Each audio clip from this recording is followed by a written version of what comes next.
Something strange is happening on Hollow Street. It started this morning, a Tuesday like any other. I was just getting ready for work, brushing my teeth, when I noticed the bathroom mirror was fogging up. I thought maybe the shower was too hot, but the steam was cold to the touch, like a winter morning's breath on a window pane. I wiped it away, but it came right back thicker this time. And through the haze, I saw something that made my blood run cold. My reflection, it was smiling. I wasn't. My face was a mask of confusion, but the person in the mirror had this wide, cheerful grin. I stumbled out of the bathroom, my heart pounding. I told myself I was just tired, seeing things. I rushed to get dressed, trying to shake the feeling, but when I passed the hallway mirror, the same thing happened. A cold fog swirled across the glass, and there it was again. A smiling version of me, dressed and ready, looking back with an unsettling joy. My reflection looked happier than I felt, more confident, more complete. It was like looking at a better version of myself, but one I didn't recognize at all. I had to get out of the house. I thought some fresh air would clear my head. But as I walked down Hollow Street, I saw it wasn't just me. Mrs. Gable from number 12 was staring into her car's side mirror, her face pale with shock. Mr. Henderson was frozen in front of his own front window, which was reflecting the street like a dark, polished stone. His reflection was waving cheerfully, even though his real arms were stiff at his sides. Everywhere I looked, people were gathered around reflective surfaces, shop windows, puddles on the pavement, even the shiny chrome of a bicycle handlebar. Every mirror, every pane of glass, every polished surface on the entire street was fogging over with that same icy mist. And in every single one, our reflections were smiling. A baby in a stroller was crying, but its reflection was giggling. A man who had just dropped his groceries stood in stunned silence, but his reflection was laughing, surrounded by perfectly arranged produce. The smiles weren't just happy. They were ecstatic, unnervingly perfect.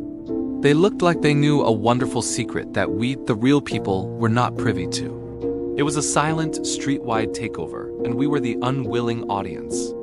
We started talking to each other, a rare event on Hollow Street. We compared stories, each one stranger than the last.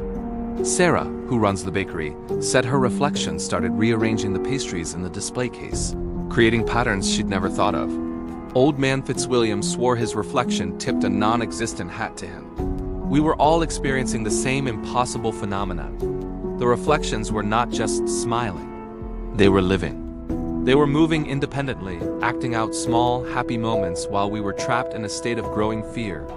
Someone tried to break a mirror. It was Mark, the young guy from the apartment above the laundromat. He picked up a rock and hurled it at a large storefront window.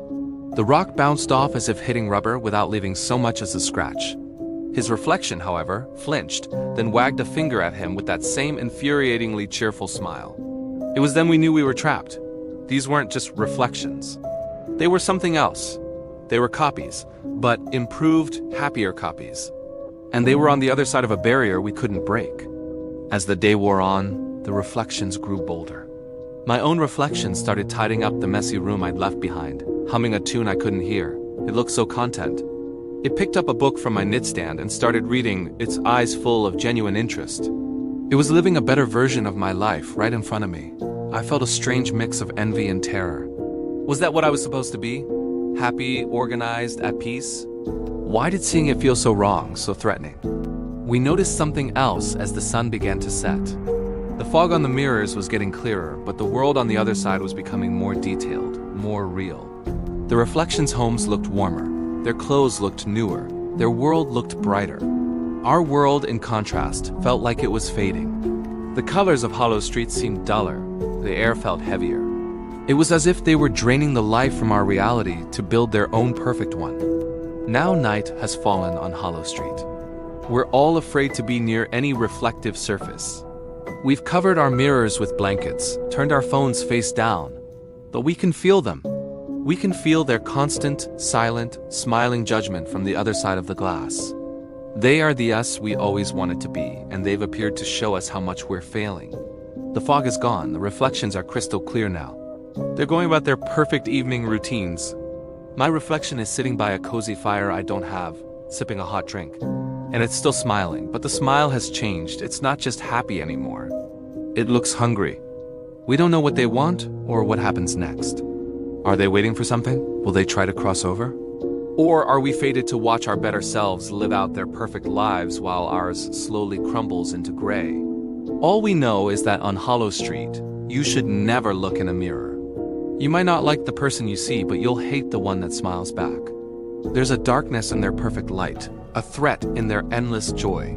And we're all wondering the same thing. What happens when they stop smiling? Thanks for watching this episode of Hollow Street. If you have your own chilling stories, share them in the comments. And if you want to see what happens next, make sure you subscribe and hit that notification bell. Stay safe and try not to look at your reflection for too long.